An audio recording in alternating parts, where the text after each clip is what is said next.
साथियों, मैं 2014 में यहाँ चुनाव लड़ा, 1996 में जब मैं सोना से चुनाव लड़ा और यहाँ से विधायक बना और मंत्री बना। मुझे याद है स्कूल की मांग थी और ये मैंने शायद 10वीं का जब बनवाया था। क्या मैं गलत कह रहा हूँ? और ये 12वीं का भी शायद मैंने ही बनवाया भाई। और साथियों, 2014 से पहले इस गुड़गांव की हालत देखिए आप कि हरियाणा में 10 साल कांग्रेस की सरकार रही और इन 10 सालों में, और 10 नहीं, 10 से पहले और आज तक गुड़गांव सबसे ज़्यादा रेवेन्यू देता हरियाणा के खजाने में। लेकिन जब विकास का नंबर आता है तो सबसे पिछड़ापन इस गुड़गांव जिले का रहा। इसलिए रहा कि यहाँ की नुमाइंदगी नहीं रही सही। ये मैं यूँ नहीं कह रहा कि मैं ये नुमाइंदगी कर पाया। आप इतिहास उठा के देखो कि गुड़गांव जिले में राव महावीर सिंह के बाद कैबिनेट मिनिस्टर नरवीर सिंह बन पाया, कोई कैबिनेट मिनिस्टर ही नहीं बन पाया। ये हमारे इलाके की कमजोरी रही। 2014 से पहले गुड़गांव के क्या हालात थे? सारा गुड़गांव चौक रहता था। यदि मुझे अपने घर सिविल लाइन से और बादशाहपुर नूरपुर पलटा आना पड़े तो राजीव चौक पर 20 से 30 मिनट लगते थे। खुशी और गम में आने के लिए भी सोचना पड़ता था कि यार 1.5 घंटा 2 घंटा लग जाएंगे एक काम के लिए आने के लिए। और चाहे पुराने गुड़गांव से चाहे इफको चौक, चाहे सिग्नेचर टावर, सब जगह चौक होता था। लेकिन 2014 के बढ़ने के बाद हमने हीरो होंडा चौक, राजीव अंडरपास, महाराणा प्रताप चौक, सिग्नेचर टावर, इफको चौक। आज आप गुड़गांव एक स्थान से दूसरे स्थान पर जाते हैं, आपको कोई दिक्कत नहीं आता। सुभाष चौक का अंडरपास, ये बादशाहपुर एलिवेटेड, कोई सोच सकता था? किसी इलाके की कोई मांग नहीं थी कि बादशाहपुर एलिवेटेड बनाओ, या बादशाहपुर गांव के लोग भी बैठे हैं। जब मैं बनाने लगा तो मेरे तो बादशाहपुर गांव के लोग भी खिलाफ थे।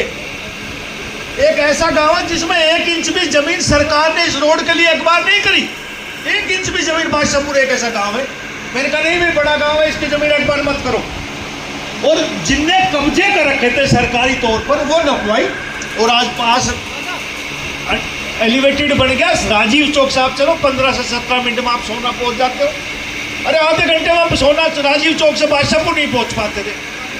द्वारका एक्सप्रेसवे कभी सपने में भी सोचा था? ना सरकार की मांग थी, ना इलाके की मांग थी। ये तो हुड्डा का रोड था, सेक्टर रोड था। और मैं घूमता घूमता एक दिन मिनिस्टर का प्राइवेट गाड़ी में गया, देखा कि यार ये तो बचगेड़ा में बंद है, क्योंकि सरकार तो हुड्डा तो वहीं तक था, बचगेड़ा हरियाणा के बॉर्डर तक।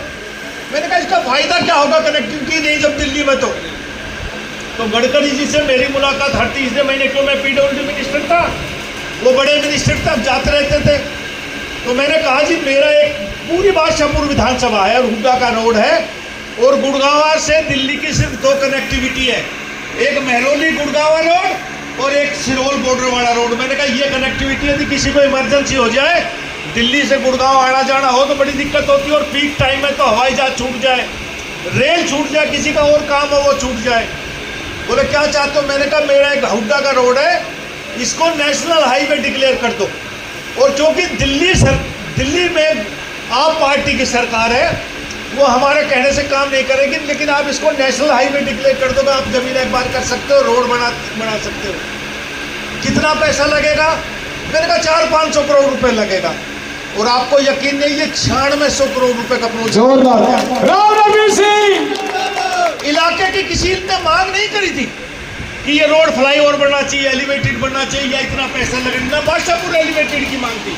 ये 1897 करोड़ रुपए का बादशाहपुर एलिवेटेड है, दुनिया भर के एलिवेटेड। भाई मेरे से पहले भी तो विधायक रहे, हम अपोजिशन रहे, सब लोग कहते हैं गुड़गांव पैसा ज़्यादा देता है, हमारे यहाँ ना कॉलेज है, यूनिवर्सिटी भी नहीं है।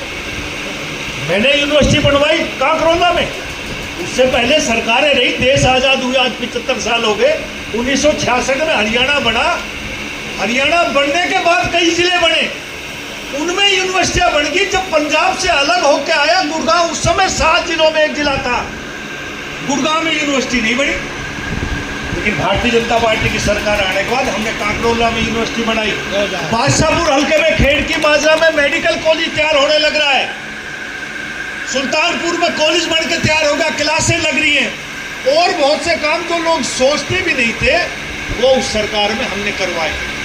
साथियों, 2019 में मेरी राजनीतिक कारणों से टिकट कट गई। कई बार किसी विपक्ष वाले की बोटियां फिट हो जाती हैं। मैं आज भी पार्टी ने 3 लोकसभा का इंचार्ज बनाया हूं। हिंदुस्तान में 146 आदमी हैं जिन्होंने लोकसभा इंचार्ज रहे। उन हरियाणा में 3 आदमियों में रहा हूं। गुड़गांव लोकसभा का परिषद का हिंदुस्तान का मेंबर भी हूं। साथियों, 2019 में मेरी टिकट कटी और सरकार भाजपा की बनी और आज तक भाजपा की सरकार है, देश में भी और प्रदेश में भी है। मनोहर लाल जी चीफ मिनिस्टर रहे प्रदेश के, चुनाव से पहले तक रहे 9.5 साल। मनोहर लाल जी में कोई कमी क्या आई, लेकिन नुमाइंदा काम करवाने वाला नहीं था। हरियाणा गुड़गांव जिले में 4 विधायक हैं। पहले 4 विधायक बीजेपी के थे, आज 3 विधायक बीजेपी का है। हमारा वाला तो भगवान को सिधार गया, भगवान उसकी आत्मा को शांति दे। लेकिन चीफ मिनिस्टर वही, सरकार वही, तो भाई कमी किस चीज की? खाली की गुड़गांव आप बताओ क्या काम हुआ इस 5 साल में?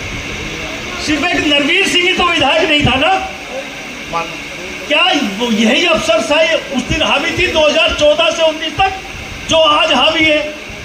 आप चौड़ी छाती कर करके चल सकते थे कि भाई नरवीर सिंह हमारा विधायक, हमारा मंत्री बैठा है। आज आप जाके देखो ना गुड़गांव किसी अफसर के पास, कोई बात करता है क्या आपसे? क्या गुड़गांव का हाल वही है जो 2019 तक था? ये सोचने की बात है।